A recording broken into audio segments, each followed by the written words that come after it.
nazo valiteny raha nanotany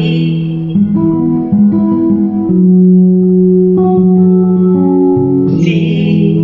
nahazo fitia raha nitia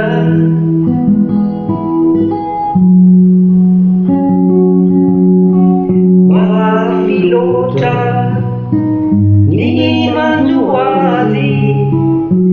ianao antenaina no afohy tsy hoeo anilany amela azy irery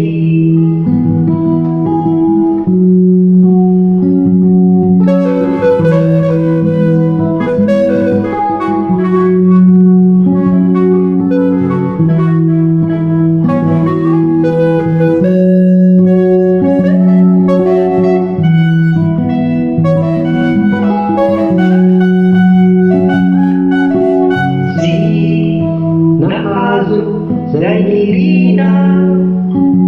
raha nanantena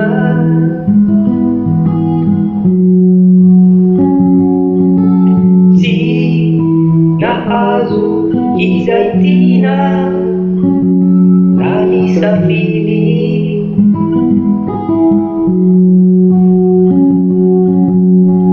atao ahoana ny niaraketo